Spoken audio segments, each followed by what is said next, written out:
and Brendan Dugan. After a lifetime of performing, she discloses her innermost thoughts a laugh a minute. With 5 musical albums to her name, Shirley has written 3 books. Soul Crushes about domestic abuse, Will the Real Lucy Please Stand Up about the dangers of channeling music, and a book researching backmasking. Never one to shy away from controversial subjects, this book is no exception. Along with musical and romantic confessions, Shirley gets into your face with brutally raw topics like cancer, date rape, and the bright side of evil, which will keep you intrigued as you follow her internal dialogue till the very end. Wow, that's all pretty powerful stuff, isn't it? But interesting to note, I see down the bottom, Bill Ward, of all people, has written an interesting read. So I assume, Bill, you've already read the book. No, I haven't. You haven't? Bill, that's not the right answer. You're supposed to say yes.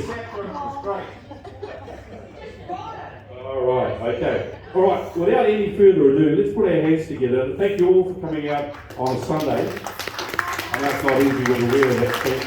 So let's make sure you feel welcome and let's understand a little bit more about and make this book make sense.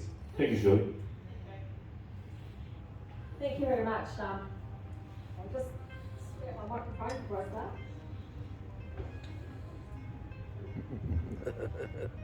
You shout. I might be doing about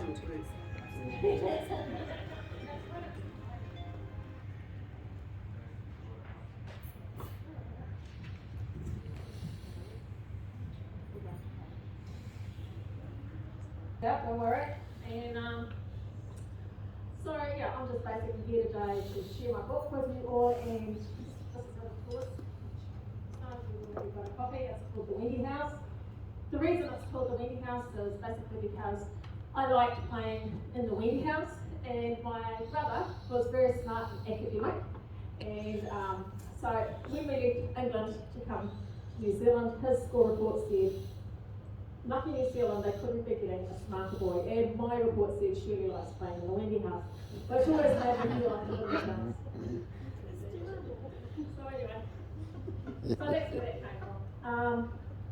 So I'd just like to say thanks, Al, for that, and everybody for coming along. And I'm going to give some special thank yous right at the very end. But basically, I think that we'll just start now. Obviously, it's about the bars open now. It wasn't when we first came here, for those that got here early. So if you want to go and grab a drink while I'm talking, that's fine. But it would be cool if you didn't talk. Thank you.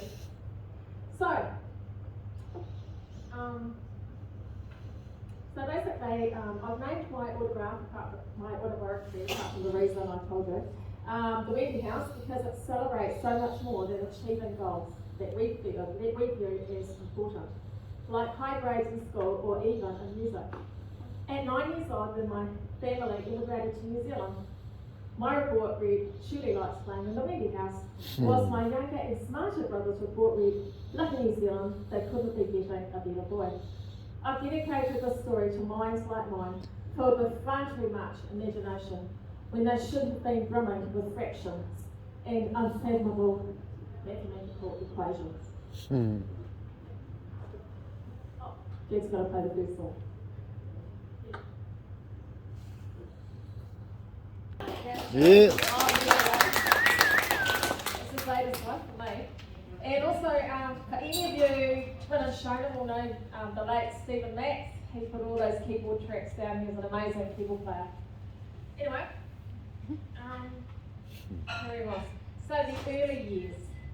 It was my first birthday, and I had asked for the song in an English country garden for my radio birthday request. As they eagerly awaited the punchline, and I miss you, Shirley Gardens, I had no idea the song lyric was actually Shirley, and this song was not about me at all. And I'm still actually wondering if it is Shirley or Shirley, I'm not sure. But anyway, that's what I got written down here, so yeah. How many kinds of sweet flowers grow? Robin, robin, don't forget the robin. Don't forget the robin. Robin, robin, robin, don't forget the robin.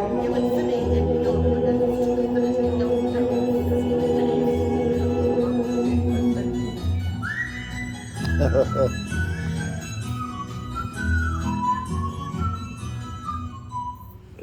that was sort of long ago, I had written a song called Leia about my cat.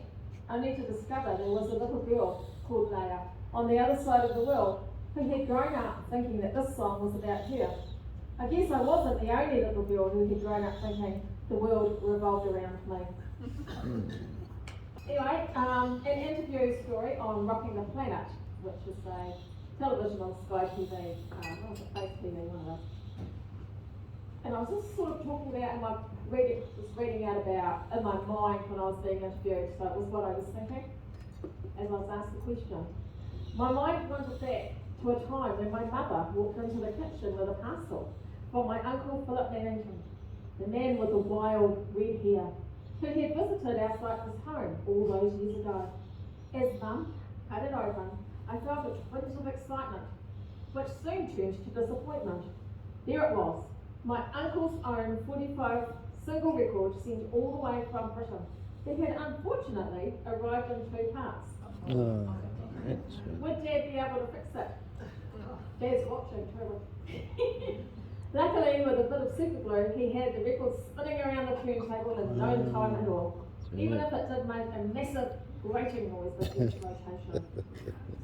Feeling pleased with myself at recalling a memory, I looked up at Shane with a smile, not the Shane Hayes, by the way,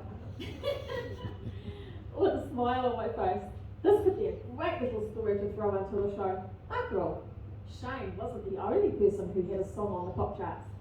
I was feeling rather proud of myself at this moment for having remembered I had an uncle who had written a song that was sung by Bonnie Dobson that had made it to the British pop charts. This is Bye Bye Bye, bit of it.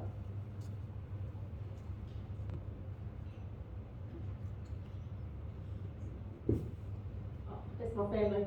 It's Bonnie Dobson who sang it. It's the record. You can still get it actually.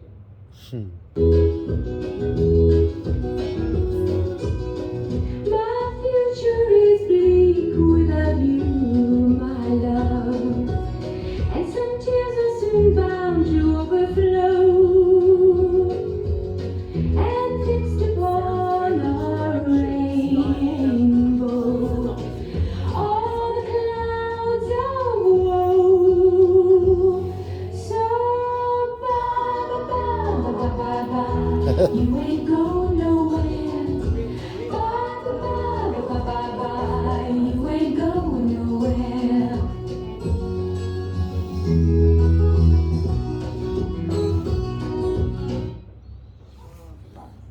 I used to sing a song that was immortalised by Tim Rose and I guess Grateful Dead.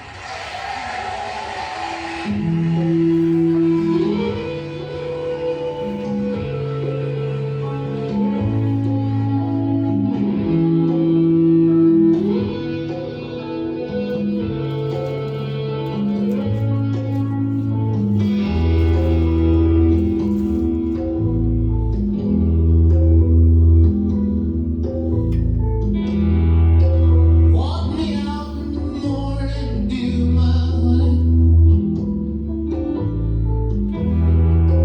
Walk me out in the morning dew today. I can't walk you out in the morning dew, my honey. I can't walk you out in the morning dew.